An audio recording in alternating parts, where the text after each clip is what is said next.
Let's talk about the kind of rejection that doesn't make a damn bit of sense. It has happened to us veterans many times over. As managers, we feel bad when it happens to our sales consultants because there's just not a darn thing that we can do. And it leaves us just standing there in the parking lot looking at that empty spot where the trade should be, arms crossed. And we're just like, what the hell? I mean, you're trying to make peace in your mind that, you can come to the terms with the fact that these people ain't coming back. They missed the appointment and there's no one there.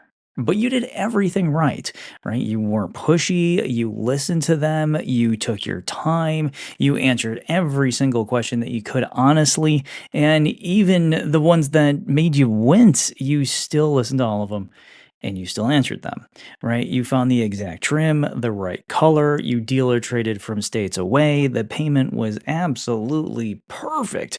I mean, seriously, there was nothing to complain about. You even stayed late after work just to make sure that you were finding the exact same one. You made them laugh, you made them cry, you had a good time, and you even gave their kid a balloon and the dog a bottle of water. I mean, you really went ahead and went the distance here. And yet, they said they'd talk it over. Or maybe they grab lunch. We'll be back this afternoon. And then nothing. Freaking crickets.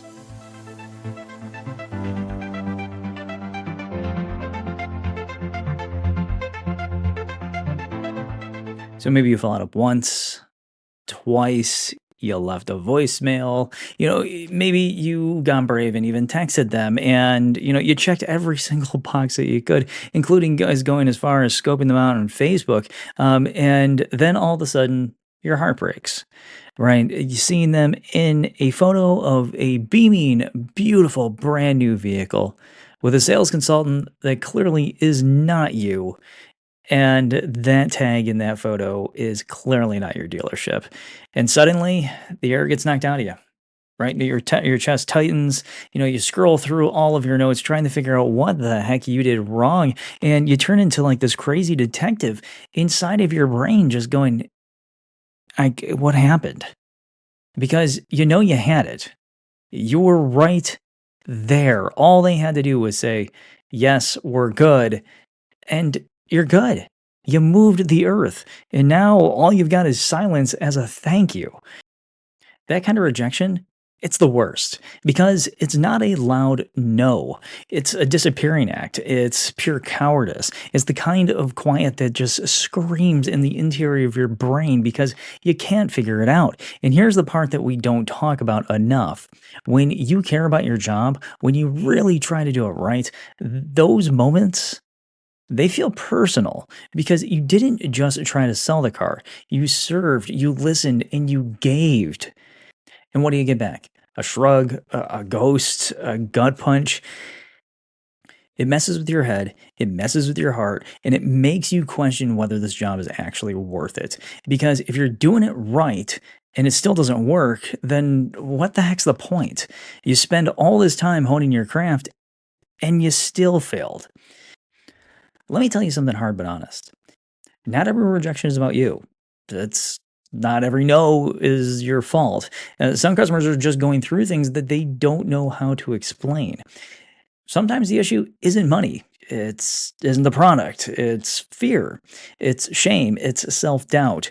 You see, I've seen customers walk away from perfect deals because they didn't feel like they deserved something. I've seen people, go ahead and say, "Hey, we're going to think about it," because they were embarrassed to admit that their credit was worse than they thought it was. I've seen dads who smiled through the test drive but ghosted us later because their wife had plans and they didn't want to lose face. I've seen moms who were sold and emotionally invested, then disappear because someone in their family told them they were being irresponsible. Sometimes the customer wants to come back, but they don't know how.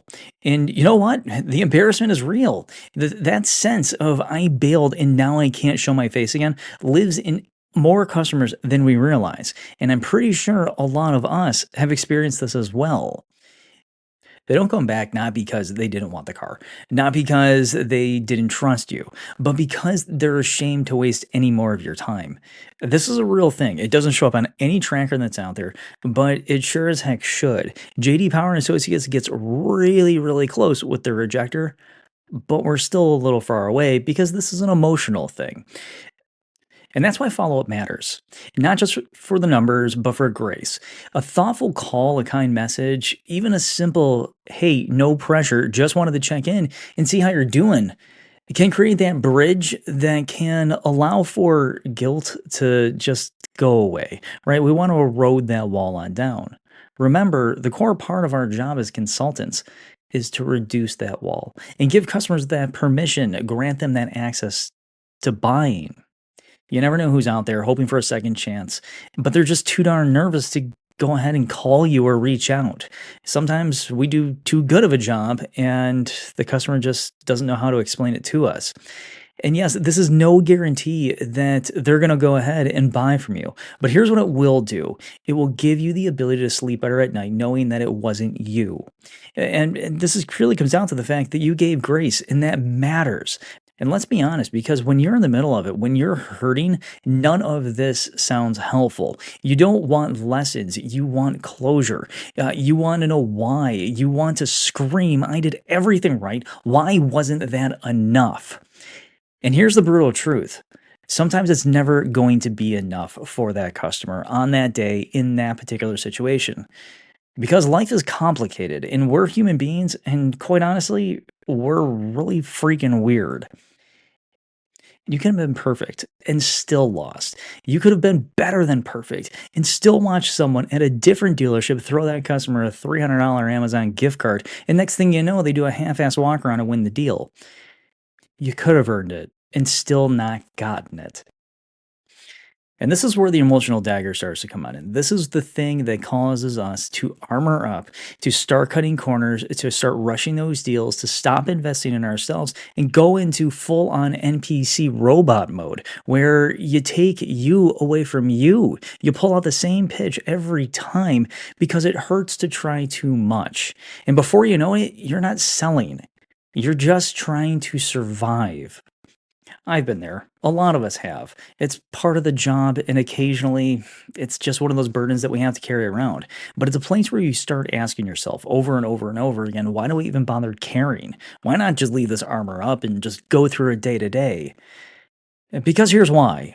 When you care, you become unforgettable. Maybe not to that customer, maybe not today, but over time, caring compounds. It builds your reputation. It shapes the kind of consultant that you want to ask for by name. It's the reason that people return, even after they've walked out on you once before. You won't always see the immediate results from caring, but the work that you put in, the human work, it stacks up over time. Someone will remember that you weren't the pushy one. Someone will remember that you were the one that actually listened. Someone will remember that you didn't roll your eyes when they said that they couldn't pay that particular price for that vehicle. In those moments, that's your legacy, not the sale, not how you sold. So if you're in that space right now, if you got a deal that's haunting you, if you're beating yourself up because you lost the one you earned, this is me telling you, you didn't fail. You showed up, you gave a damn, and that's something this industry doesn't always reward, but it's something that the world needs most of right now. You're going to lose some that make no freaking sense. You're going to watch the lesser efforts of others get rewarded. But if you keep choosing empathy over ego, service over shortcuts, consistency over quick wins, you'll offset and outlast everybody at the store. You'll be the one that will be selling more cars than everybody else over time. But more importantly, you'll sleep better at night in a larger house, with a better car, with a better life. So breathe, shake it off. And remember, sometimes the no was never about you in the first place. Sometimes it was their fear, their shame, their chaos, their life. And sometimes they'll come back. And sometimes you just simply need to drop them a line and say, hey, it's okay. I'm not dangerous. I'm not scary. I'm still here, the same nice individual that you talked to before. Just know this, you're not broken. You're not the problem here. You're just someone who gives a damn. And that is rare. Go out there, spread the kindness, keep your head up, and keep going. And just know, I know you got this. Talk to you next week.